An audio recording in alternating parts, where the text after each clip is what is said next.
Welcome back to the How to Finesse Podcast. I'm your host, the Jackal, aka the Finesse Father. This is episode 7. This is how I went from slanging pork dumplings at P.F. Chang's to private member clubs. So, after I was sabotaged by my last artist, I felt really hurt. At the end of the day, I lost a friend. I felt like I lost a bunch of credit I could have got for a project I was super involved in. I didn't feel as if I was validated. Maybe I wasn't doing a good job. Maybe it wasn't something I was doing. I just was all messed up. And I was homeless. I was living with the guys, so now I had nowhere to live. I had to go back to my mother's house on the couch. If you could relate to that, that's like the lowest of the low. You got to be really humble, and, I guess I needed that in my life at that moment. I had to get another job. I had to go back to serving tables. I was at P.F. Chang's, a Chinese restaurant I'm sure all you guys are familiar with. And I was just there for the quick cash and to stay afloat. So here's another finesse factor. Dust yourself off and try again. Just like the Aaliyah song, if you don't succeed, dust yourself off and try again. It's totally worth it. There are other ways, other routes, all kinds of ways to get the money. So I'm at P.F. Chang's, I'm working, I'm living in my mom's house, I have a bunch of free time. I decided, I want to learn everything there is to know about the music business. I want to know the ins and outs, the business side, the financial, the creative side. So I'm going to study. I went to the library. I checked out every book I could on the music industry. This business of music marketing and promotion. The other one was All You Need to Know About the Music Business, which was really like a classic. Everyone should read that. If you haven't, go get it right now. All You Need to Know About the Music Business. Donald Passman, I believe, is the author. Yeah, I was studying all the time, taking notes, quizzing myself. Really, I wanted to ingrain myself in the music industry. So actually, let's go ahead and test your knowledge right now. So there are 3 record companies who pretty much run the whole industry, and every other record label that you know of is signed to. So I'll go ahead and name some of the biggest. They're going to be Universal, Sony, and what is the third one? Some of your favorite artists are signed to them, like Wiz Khalifa, Cardi B. What is that record label? If you know, comment below. So I basically found out that I needed to start my own music management company. So that's exactly what I did. I chose a cool name, Magic Music Management, MGT, because I'm a magician. That was the love of my life, and it made sense. So while I was working with Richie, I always made sure to document and capture our experience. I had a bunch of video footage that he was in and that I was in, and I decided, let me pick that up, dust that off, and use it for something. So I decided to make a whole series called Making of a Music Mogul. And it was basically about me and telling my story of how I, got sabotaged by an artist and how I basically was going to start this company from scratch to manage a bunch of new talent. So that's exactly what I did. I used that video footage to tell my story.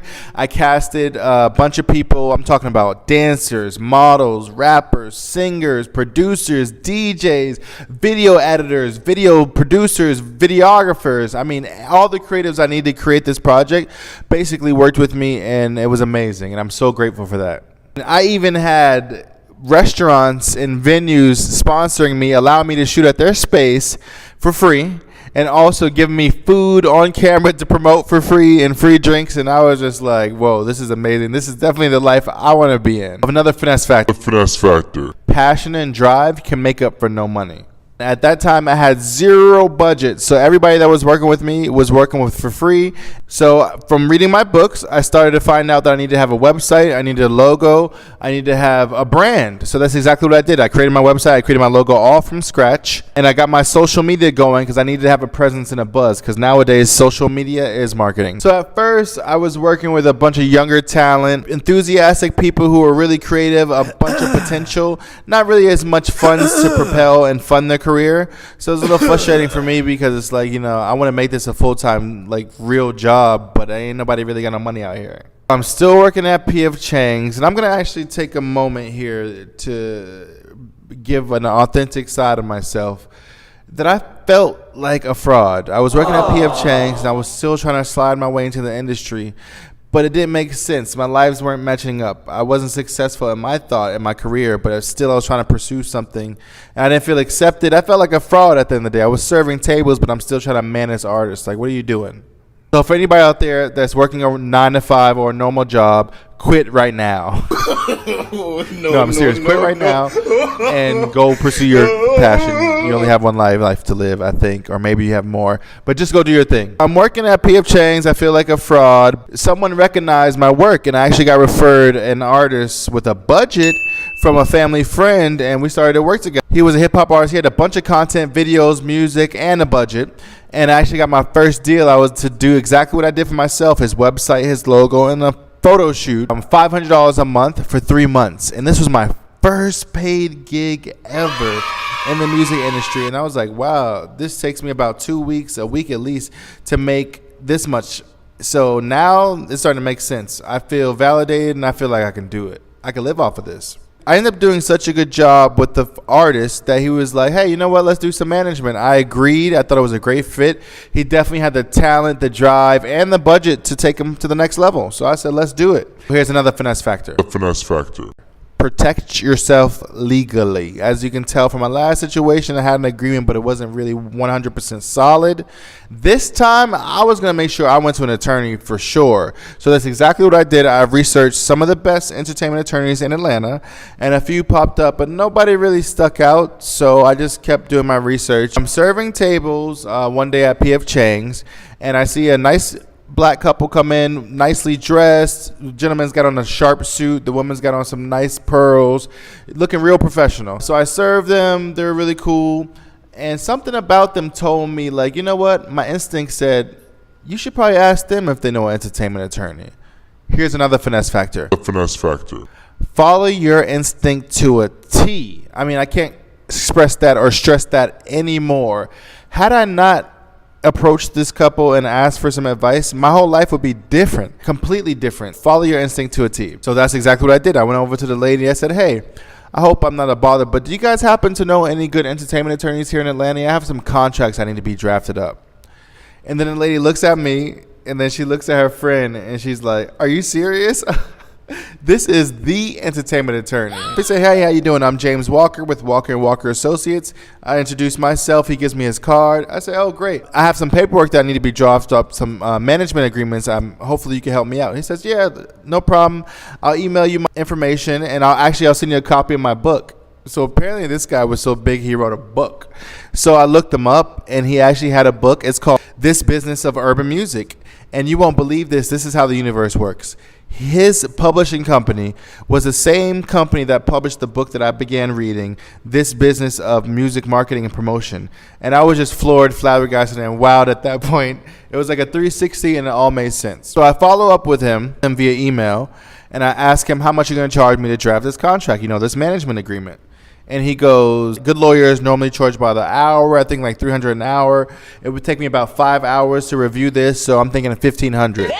So I'm like, sheesh. I knew it was going to be expensive, but man, come on. How long is it going to take me to get $1,500? Oh my gosh.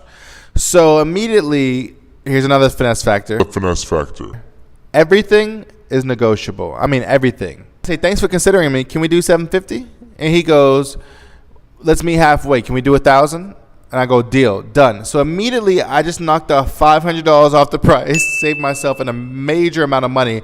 To him, it probably wasn't that big of a deal, but for me, it was a huge deal. When now I agreed to a $1,000 deal, I don't have $1,000 right now. What am I going to do? Negotiate again. I'm going to pay you the $1,000. I'm going to give you $500 up front, and I'm going to give you the other $500 when you finish. He's like, okay, cool, no problem. I'm like, phew. All right, cool. Now I only got $500 to pay. But at this point, I don't even have $500. How can I make this a little bit more easy for me? So I say, how about this? I'll give you your first payment in 7 business days. And he's like, no problem. So not only did I knock $500 off the price, I got the payments broken up, and then I also got the first payment delayed. So that's a finesse. So I'm hustling overtime. I'm working double shifts at the restaurant. I'm being extra nice, going above and beyond, trying to get those tips, save up the money. And sure enough, I did. And I got the bread, and I paid him his first half. He started working on an agreement. He did an excellent job, was finding all kinds of things that I didn't even think about to protect me and the artist. And it was a really good deal. So for the last payment, I was like, hey, I could just wire it to you, put it in your bank account. He was like, no, come meet me. Let's have breakfast. Come down to my private members club, the Commerce Club. And I'm like, Okay, cool. So I had to go out, buy new blazers. I had to get something fresh. You know, we're going to a private members club. I got to look the part. I got to look right. So I go to the private members club. I'm already thrown off because I didn't even know they had any of this stuff in Atlanta. I know there's Soho House in New York, but I'm like, okay, this is pretty exclusive. So I go down to the Commerce Club down on Peachtree Street downtown, and the button for them is the 49th floor. It's like the top of the building. So I'm like, whoa. Get to the top of the floor, you walk up, you can immediately see a 360-degree view of the whole downtown Atlanta. I mean, beautiful. Views I've never seen before. There's a check-in member desk there, and then back there you can see a restaurant with a bunch of people with suits on looking like money. It was an elite, exclusive, supreme experience. I felt special in there. I walked in, I said to the reception, hey, I'm Mr. Lewis. I'm here to see Mr. Walker. She's like, oh, yes, he's expecting you right this way. They walk me in, sit me down at the table. He's like, hey, what's up? How you doing? Let's go have some breakfast. Check out the buffet. I go to the breakfast buffet. It's every sausage, bacon, egg, grits, potatoes, pancakes, waffles, sausages, egg whites. Anything you could want for breakfast was there. Orange juice, apple juice, grapefruit juice, milk, soy milk, almond milk, coffee, cappuccinos, espressos. So I'm there. I'm enjoying myself eating breakfast. I give him his half of the money. He's like, I appreciate doing business with you. You're a smart young man. I told him, I appreciate him helping me out and giving me an opportunity. Here's another finesse factor. The finesse factor. Be brave and bold. Say it with me. Be brave and bold. I go, hey, how do I become a member here? He's like, he laughs a little bit. He chuckles. He's like, oh, no problem. I'll invite you. I'm like, oh, what? It was that easy? All I had to do was ask? Okay. If he invited me, just tell him my name. They'll have you fill out an application. They're going to vet you. They're going to do a bunch of research on you and your company. Make sure you're legit. And then you'll hear back from them if you get accepted. Oh, I did the whole process. I went and met with the people. I paid the fees. You got to pay outrageous monthly fees to be a member there, but it's worth it. I waited as they vetted me, and then I got the call. They're like, yeah, Mr. Lewis, we want to welcome you to the Commerce Club. Come on in. I was excited. I mean, I felt as if I just got accepted into Harvard. It was a big deal to me because now I was going to be able to be around some of the movers and shakers in Atlanta, and everyone who's in here is somebody, and I just happened to stumble my way in there. So when I got in there, the first email I got from one of the people, we're giving out a free ad on our screen when you first walk in. First 3 people that email us back. So I was the first person. I had my ad created in like 30 minutes. A picture of me promoting my business, sent it to them. She was like, wow, that's so fast. We'll have it up tomorrow. I had my ad rolling in the Commerce Club as I first was a member there. It was amazing. A great entrance and a great way to promote my company. So I met a bunch of connections there. I mean, at the Commerce Club, within my first month, I met the mayor. I'm having lunch with him, taking pictures. I met a bunch of business connections. I closed a bunch of big deals. I mean, imagine you're bringing some clients in there, how impressed they are. They got 360-degree views. Everyone's addressing you as Mr. Lewis is over here, right this way. I mean, it just all made sense, and I closed a bunch of big deals, and it made me look like a boss. So one day I had the artist that I was managing. I signed a $1,000 deal with him per month for 3 months to do his social media, his branding, his website, everything over again. And this was like the biggest deal I had to date. So imagine getting $1,000 a month. That's a bunch of work at any regular job. And I just had to pat myself on the back and say, you know what, you did that because now you're starting to see, you just doubled your last pay. So this is really good for you. You might be good at this. I started getting my client performances, club performances, Sweet Auburn Fest, photo shoots, interviews, a bunch of stuff to promote his brand and give him his money his worth. I mean, he's paying me $1,000 a month. I got to definitely give him his press, his publicity, and make him look like the star that he is. Started managing another artist who was really cool, really talented, and I needed a contract for him. I didn't want to use the same contract. I kind of wanted to edit it for this new artist. Different terms, different deals, different percentages.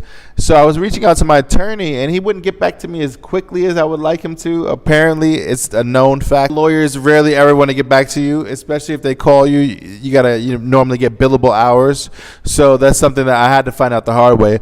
But I happened to find him at the Commerce Club. I bumped into him. I just happened to put myself in the environment. And I saw him like, hey, what's up, James? How you doing? He's like, hey, how you doing? I'm sorry I ain't got back to you. I've been super busy. And I'm like, oh, no problem. I got an agreement I need you to look over. How much you're going to charge me? He said, oh, don't worry about it. Just give me a couple. I gave him the cash. And after that, he was like, hey, I'm actually going down to the radio station. Did you want to come down with me? And I'm like, what? Hell yeah. I'm like, which radio station? He's like, Hot 107.9. I'm going down to see the Dirty Boys.